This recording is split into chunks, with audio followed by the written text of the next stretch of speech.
Assalamualaikum warahmatullahi wabarakatuh. Perkenalkan, kami dari kelompok 3 akan mempresentasikan hasil kerja kami tentang cara patogen menyerang tanaman menggunakan ZPT.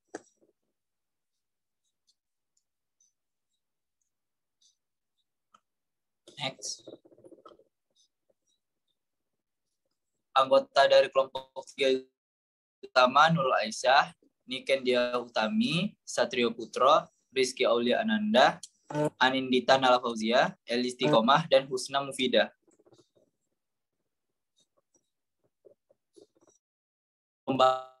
Itu pengertian ZPT pengatur merupakan senyawa organik yang bukan hara.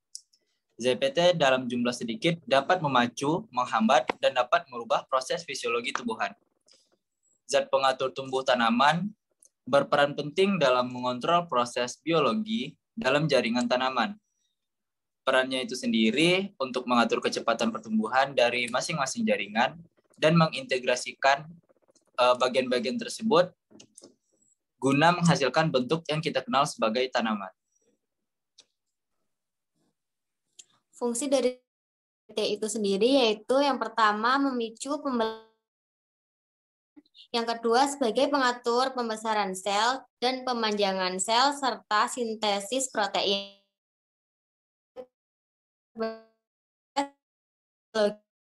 Tanaman seperti pertumbuhan biji, perpanjangan batang, perluasan daun, dan lain-lain.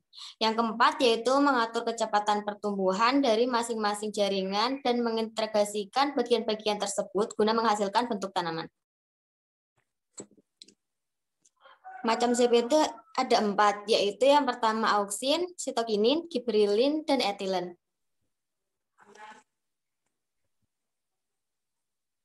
Kemudian ada patogen menyerang tanaman menggunakan ZPT.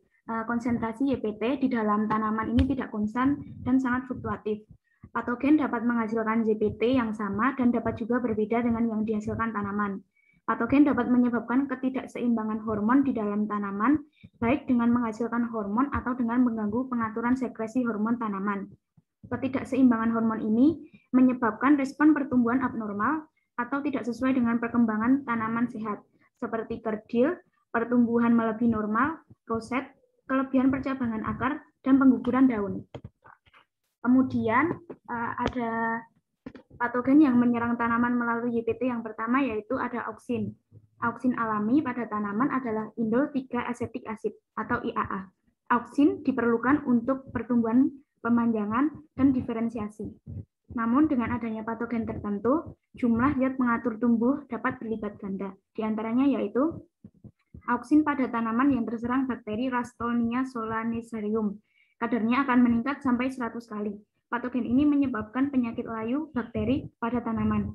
Kemudian ada Ixobasodium azalea, penyebab penyakit tumor pada daun dan bunga azalea. Ada Plasmodiopora brassicae, penyebab akar ganda pada kubis. Lalu ada Meloidogene sp, penyebab lintil akar, ada Rhodoncoccus fastian, penyebab levigal, dan juga ada Ustilagomydis, penyebab corn smooth.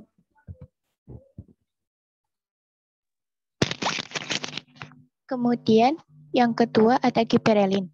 Gibberellin pada tanaman berperan dalam mempengaruhi diferensiasi dan pertumbuhan akar, mempengaruhi perkembangan biji, pembungaan, buah, dan daun.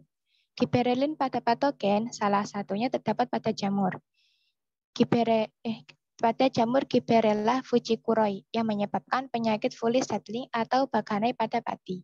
Dengan gejala matinya benih, bibit yang terkena stunting, serta pada tanaman tumbuh melebihi tanaman normal, daun menguning, dan lemah.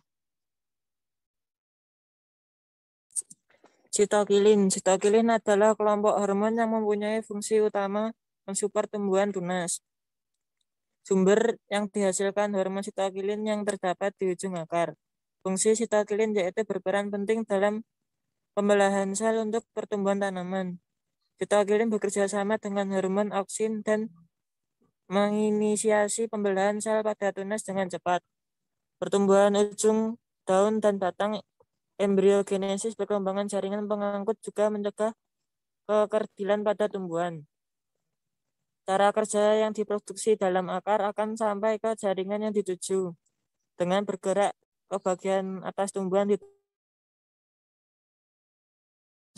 toksin, sitokin menstimulasi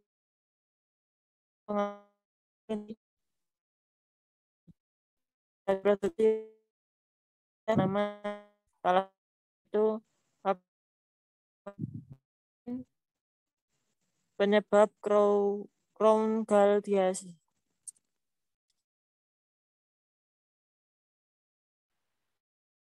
Selanjutnya adalah etilen. Etilen merupakan hormon tumbuh yang diproduksi dari hasil metabolisme normal dalam tanaman. Etilen berperan dalam pematangan buah dan pembungaan. Etilen disebut juga eten. Senyawa etilen pada tumbuhan ditemukan gas sehingga disebut juga gas etilen. Etilen diproduksi oleh beberapa fungi dan bakteri patogen. Infeksi Castonia solanacearum pada pisang meningkatkan etilen di dalam tanaman secara proporsional, sehingga berdampak menguningnya daun secara prematur. Pada penyakit layu, etilen juga terlibat dalam gejala epinasti dan gugurnya daun secara prematur pada beberapa penyakit tanaman. Kesimpulannya, tumbuh atau ZPT, tumbuhan merupakan senyawa organik bukan hara yang dalam jumlah sedikit dapat memacu, menghambat, dan merubah proses fisiologis tumbuhan. Berperan dalam mengontrol proses biologi jaringan tanaman. Perannya antara lain mengatur kecepatan pertumbuhan dari masing-masing jaringan dan mengintegrasikan bagian-bagian tersebut guna menghasilkan bentuk sebagai tanaman. Terdapat zat pengatur yang penting bagi tanaman antara lain auksin, sitokinin, giberelin, dan etilen. Patogen yang berperan pada zat pengatur tumbuh yaitu biostimulan, fitohormon, dan bioprotein. Di mana efek infeksi patogen terhadap zat pengatur tumbuh dapat ditunjukkan melalui respon tumbuhan yang abnormal, kerdil, dan akar yang berlebihan saat tumbuhan memanjang.